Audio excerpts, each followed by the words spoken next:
Conexão Ciência.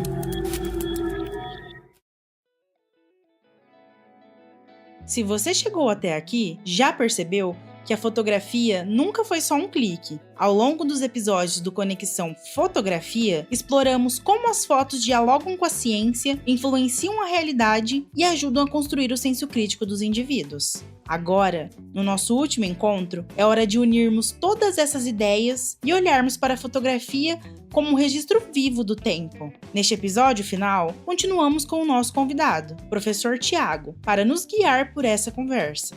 Professor, com o avanço da inteligência artificial e das ferramentas de edição, quais são os principais desafios que a fotografia enfrenta atualmente? Talvez hoje seja um dos grandes desafios que nós temos nesse entendimento das imagens, da estética, da comunicação, das relações éticas, seja a dimensão da inteligência artificial nesses processos de produções de imagem. Estamos num momento de muita produção de conteúdo relacionado a isso. Então nós temos uma produção científica, uma produção acadêmica que se debruça sobre esses estudos. Então nós estamos exatamente nesse olho do furacão de compreender esse avanço da inteligência artificial no trato dessas imagens. Então, uma das coisas que nós pensamos, que nós já vemos nesse sentido, é entender que a inteligência artificial, ela não é algo novo dentro das imagens. O que a gente vê é que hoje ela se torna mais acessível, ela se torna uma ferramenta de bastante articulação e que vem se tornando cada vez mais utilizada em diversos processos, seja de uso profissional ou uso pessoal. Então, entender que as imagens elas já sofriam alterações, mudanças, né? Historicamente, isso já tem associado às imagens, porém agora nós temos uma perspectiva diferente. Ela não está sendo só manipulada. Essa imagem ela está sendo gerada a partir desses dados, a partir desses elementos digitais. Então, nós temos uma mudança da compreensão dessas imagens. Então, a gente tem algumas discussões que eu trago aqui para a gente mais pensar do que trazer respostas. São reflexões que nós podemos ter junto com essa perspectiva de pensar a inteligência artificial nesses processos. Uma delas é essa relação da autoria. Então, essas ferramentas, na maioria das vezes, são desenvolvidas nesse banco de dados de imagens que muitas vezes elas são utilizadas sem autorização, muitas vezes elas circulam de modo com que não haja uma definição muito bem estabelecida dos termos de compartilhamento, enfim. Então, nós vemos que essa relação de uma automatização da inteligência artificial nessas ferramentas pode muitas vezes gerar alguns padrões visuais, ou às vezes elas podem reproduzir algumas dimensões de preconceitos ou estereótipos que a gente já vê por conta desse acúmulo de informações. Além disso, nós temos uma limitação também nos processos de inovação e de transformação dessas imagens, porque nós estamos limitados a esse banco de imagens inicial. Outra coisa que eu trago para a gente refletir nesse sentido é como o próprio nome, o termo fotografia, também passa a ser questionado ou trazido para um pensamento a respeito disso quando gerado por uma inteligência artificial. Então nós temos alguns autores, né? Por exemplo, o Boris Kosoy, ele vai falar que seria mais apropriado a gente falar de uma ilustração gráfica, já que essa imagem ela vai ser semelhante a uma fotografia, mas ela é algo imaginário, né? Ela é uma representação de uma forma que não é a partir de um referente real. Então ele acaba trazendo essa possibilidade de se pensar essas imagens. Outros modos que a gente tem, né, o Morozov também fala sobre uma relação de possibilidades sintéticas, né, dessas produções que são sintéticas. E ele vai falar também sobre como isso pode nos trazer um certo solucionismo tecnológico, né, de que tudo que nós temos de demanda pode ser resolvido com uma tecnologia.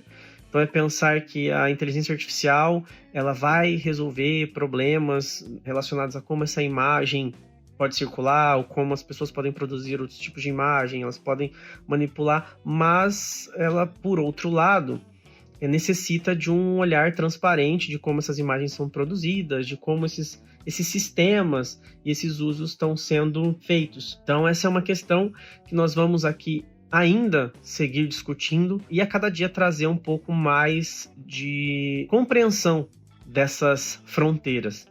Além do que a gente também vive num momento de pensar as relações de legislação, os modos como essas inteligências artificiais trabalham nesse sentido. Então, entendemos que é um grande desafio nesse processo.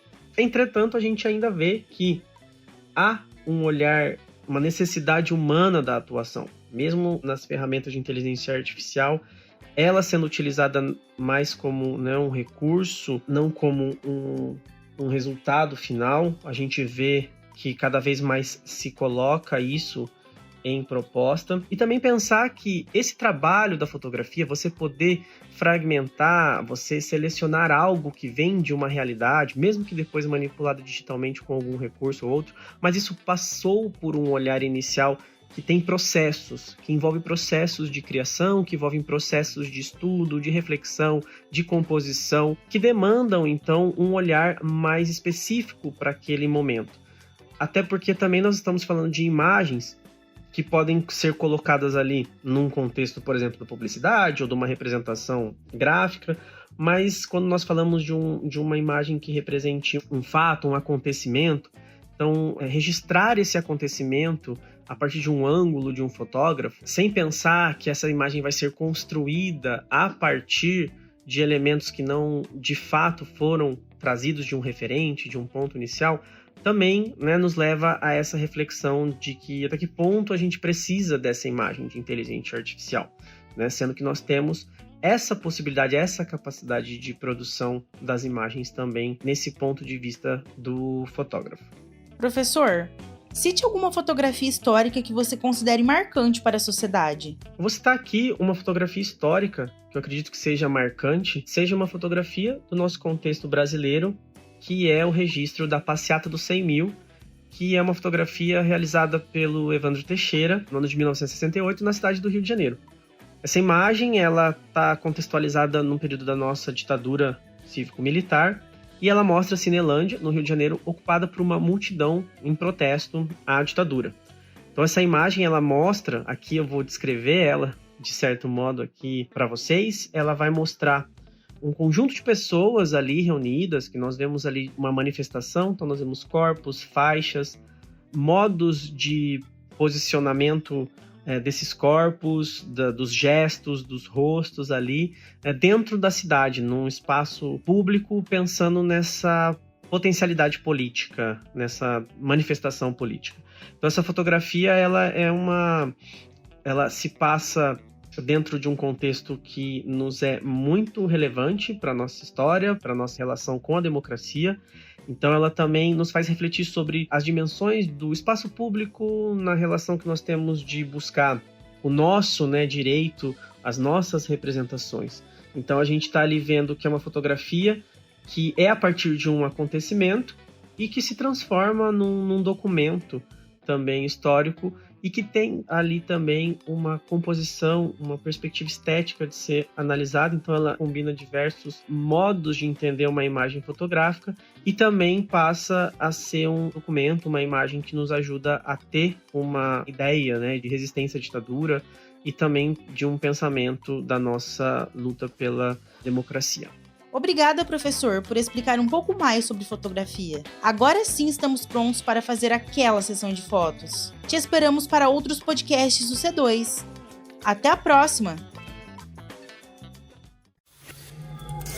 Conexão Ciência.